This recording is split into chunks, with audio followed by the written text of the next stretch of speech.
Bismillahirrahmanirrahim.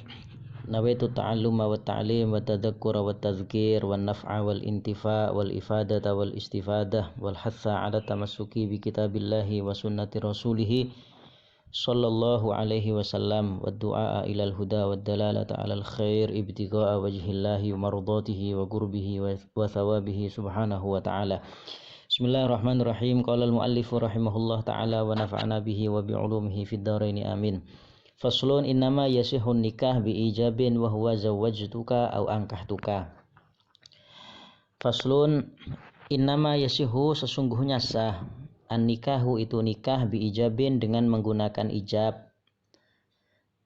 Wa huwa adapun ijab contohnya zawwajtuka. Zawwajtuka saya kawinkan ka kepada kamu au ankahtuka. Atau yang kedua ankahtuka saya nikahkan ka kepada kamu.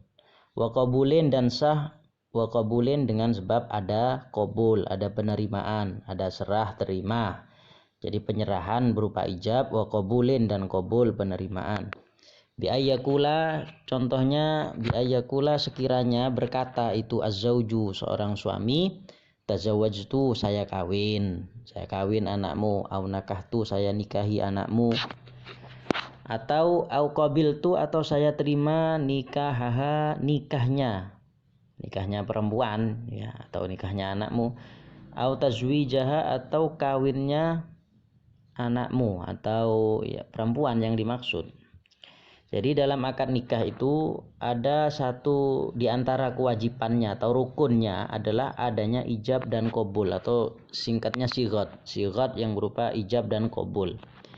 Kenapa kok diharuskan adanya ijab dan qabul? Karena akad nikah ini adalah sebuah akad. Jadi sebuah akad sama dengan jual beli, sebuah akad. Jadi ada ijab dan ada qabul. Tidak sama dengan hibah misalnya. Hibah itu kan pemberian. Kita memberikan kepada orang ini kamu saya kasih ini gitu. Kemudian penerimaannya tanpa ada qabul tidak masalah, atau memberikan tanpa mengatakan saya kasih itu tidak masalah karena itu pemberian. Lah sedangkan akad nikah ini adalah sebuah akad sehingga di dalamnya harus ada ijab dan qabul. Ini alasannya kenapa kok dalam nikah itu harus ada ijab dan qabul ya, sama dengan jual beli karena sebuah akad. Kemudian Imam Nawawi melanjutkan wa yajuzu dan boleh taqaddumu lafdziz zauji, mendahuluinya lafadznya seorang suami. Jadi penerimaan yaitu lafadz yang diungkapkan oleh suami itu boleh mendahului alal wali atas lafadz yang diungkapkan oleh wali, penyerahan.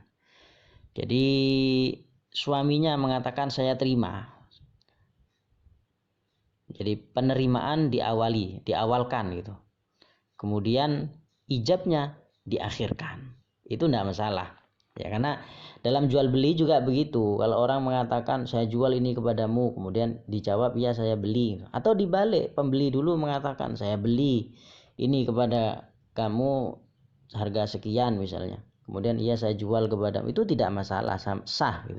Maka dalam akad nikah itu juga sah juga lihusulil maksud, karena tujuan di dalam adanya ijab atau ijab dan qabul atau sighat itu terjadi meskipun ijabnya dulu kemudian qabul, atau dibalik ya, qabulnya dulu kemudian ijab, tidak masalah. Kemudian wala yasihu dan tidak sah nikah, wala yasihu dan tidak sah itu nikah illa bilafdzi tazwij, kecuali dengan menggunakan lafaz tazwij, lafaz yang mustaq dari lafaz zawwaja yuzawwiju tazwijan, awil ingkahi atau lafaz ingkah, yaitu lafaz yang mustaq dari lafaz angkaha yungkihu ingkahan. Jadi akad nikah itu berbeda dengan akad yang lain, di mana akad yang dilakukan di dalam ijab dan qabulnya harus menggunakan salah satu dari dua lafaz ini, tidak bisa menggunakan selain dari dua lafaz ini. Kenapa? Alasannya sebagaimana yang disebutkan oleh para ulama, bahwa Rasulullah Shallallahu Alaihi Wasallam ketika khutbah ya, ketika haji beliau berkhutbah, khutbahnya begini, ittaqullaha fin nisa, bertakwalah kalian dalam urusan perempuan. Fa innakum, karena sesungguhnya kalian ini akhadtumuhunna, mengambil perempuan tersebut bi amanatillah, dengan amanat Allah. Wastahlaltum, dan kalian menghalalkan furujahunna, terhadap farji-farji mereka perempuan, bi kalimatillah, dengan menggunakan kalimat Allah. Ini kata-kata yang terakhir dari sabda Rasulullah ini yang dijadikan dasar oleh para ulama. Wastahlaltum furujahunna, kalian ini menghalalkan farji-farji perempuan ini dengan menggunakan kalimat Allah. Jadi kalimat-kalimat Allah. Padahal dalam Al-Quran dan dalam hadis tidak ada laisa fil Quran was sunnah kalimatun. Jadi tidak ada kalimat yang dipakai di dalam akad nikah itu selain lafadz yang mustaq dari lafadz tazwij dan ingkah. Oleh karenanya para ulama, akad nikah itu hanya dilakukan di dalam akadnya hanya bisa dengan menggunakan tazwij dan ingkah. Dan juga karena adanya alasan di dalam masalah nikah ini, karena urusannya adalah masalah wudu, masalah kemaluan, maka perlu adanya kehati-hatian di dalam masalah wudu. Makanya dalam akad nikahnya saja harus menggunakan lafadz yang mustaq dari lafadz tazwij dan ingkah. Kemudian wayasihu bil ajamiyah, wayasihu dan sah nikah, wayasihu dan sah itu nikah bil ajamiyati, dengan menggunakan kata ajamiyah. Sigotnya, ijab qabulnya boleh menggunakan selain bahasa Arab atau bahasa ajam, meskipun bagi orang yang bisa bahasa Arab, dia bisa akad dengan bahasa Arab, cuman yang dipakai adalah bahasa ajam, tidak masalah. Fil asohi, menurut pendapat yang asoh. Kenapa kok diperbolehkan? Karena meskipun ketetapan lafadz ingkah dan tajwid di dalam akad nikah yang bisa digunakan dalam akad nikah itu ditetapkan oleh hadis atau oleh Al-Quran, cuman ungkapan akad ini, akad nikah berupa tajwid dan ingkah ini tidak mengandung mukjizat atau ijaz, tidak mengandung ijaz.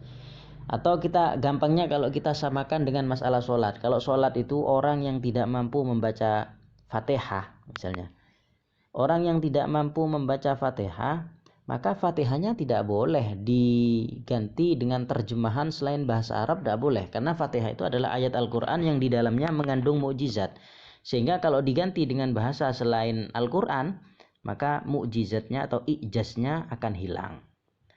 Beda kalau takbir orang tidak bisa mengucapkan takbir dengan bahasa Arab, maka bisa diganti dengan takbir selain bahasa Arab. Lah nikah itu juga seperti itu. Nikah ini kandungan akad yang diungkapkan dalam akad, ya, ijab dan qabulnya ini tidak mengandung ijaz, sehingga boleh diganti dengan menggunakan lafadz ajam, bahkan meskipun bagi orang yang mampu.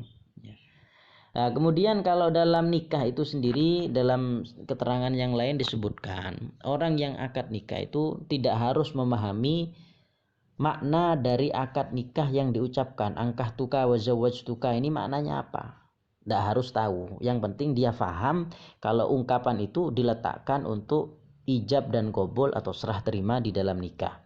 Berbeda dengan kalau yang diungkapkan adalah lafadz ajam atau lafadz selain bahasa Arab, maka orang yang akad, suami dan wali dari perempuan, begitu juga dua saksinya, harus mengetahui maknanya karena menggunakan lafadz yang ajam. Kemudian disebutkan la bikinayatin, tidak sah akad nikah bikinayatin dengan menggunakan ungkapan kinayah.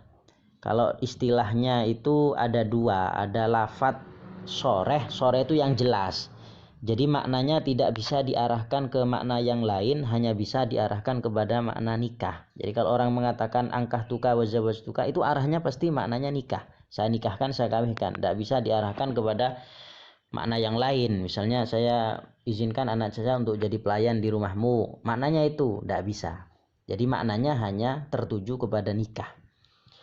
Beda kalau kinayah itu maknanya bisa diarahkan kepada nikah dan bisa diarahkan kepada selain nikah gitu. Jadi gampangnya kalau orang mengatakan saya milikkan anak saya kepada kamu, misalnya saya tamlik anak saya kepada kamu, ini kan maknanya tamlik ini apa?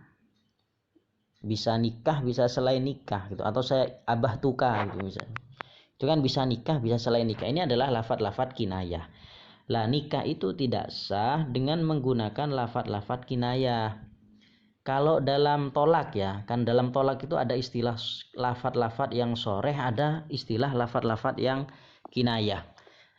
Kinayah itu dalam tolak itu sah-sah saja kalau memang orang yang mengucapkan cerai, tolak itu niatnya memang cerai. Cuman kalau dalam masalah nikah ini tidak sah. Kenapa kok tidak sah? Karena dalam nikah itu ada saksi. Kalau dalam tolak tidak ada saksi. Lah karena ada saksi, sedangkan kinayah itu sah kalau ada niatan nikah, kalau dalam nikah ya. Lah saksinya tidak tahu terhadap hatinya orang yang mengucapkan akad, ijab dan qabul tidak tahu. Karena hati, niat ada di dalam hati sehingga tidak bisa diketahui. Karena tidak bisa diketahui, maka menikah dengan menggunakan akad, dengan menggunakan ijab dan qabul hukumnya tidak sah dalam madhab, dalam kitab ini ya, dalam kitab Minhajut Thalibin. Kemudian Imam Nawawi mengatakan walau qala, dan apabila berkata itu wali ya, walinya berkata zawajtu, saya kawinkan ka kepadamu, saya kawinkan ini mauliyah saya kepadamu misalnya. Faqala, kemudian menjawab itu suami qabiltu, hanya menjawab qabiltu, saya terima, hanya begitu saja. Ini lam yanaqid, maka tidak jadi nikahnya alal madhab, menurut madhab. Kenapa? Karena hanya qabiltu. Jadi qabulnya tidak menggunakan lafadz yang mustaq dari lafadz tajwid atau yang mustaq dari lafadz ingkah. Nah ini karena tidak ada kejelasan seperti ini, maka hukumnya pernikahan dengan menggunakan saya terima gitu saja. Jadi tidak mengatakan saya terima nikahnya, saya terima gitu saja. Ini hukumnya tidak sah meskipun ketika penyerahan sang wali mengatakan saya nikahkan atau saya kawinkan. Itu hukumnya lam yanaqid alal madhab. Kemudian walau qala, apabila berkata Zaud, seorang suami berkata zawijni, kawinkanlah ni kepadaku, kawinkanlah anakmu kepadaku. Faqala, lalu walinya berkata zawajtuka, saya kawinkan kepadamu misalnya. Ini meskipun yang memulai terlebih dahulu adalah seorang suami, kawinkan kepadaku, ternyata dijawab sama wali saya kawinkan kepadamu misalnya.